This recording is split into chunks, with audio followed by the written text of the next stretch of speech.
To measure abduction range of motion of the first carpometacarpal joint using a goniometer, the patient is seated with the forearm neutral. The upper extremity is supported on the table, and the wrist and hand are in a neutral position. The thumb is positioned along the volar surface of the second metacarpal. During the measurement, the axis of the goniometer is aligned with the radial styloid process.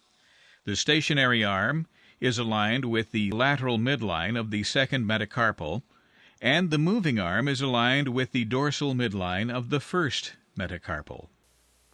Mr. Jones, I'm going to measure how much you can move your thumb away from your palm using this device. When I ask you to, I want you to move your thumb away from your palm like this and hold it there.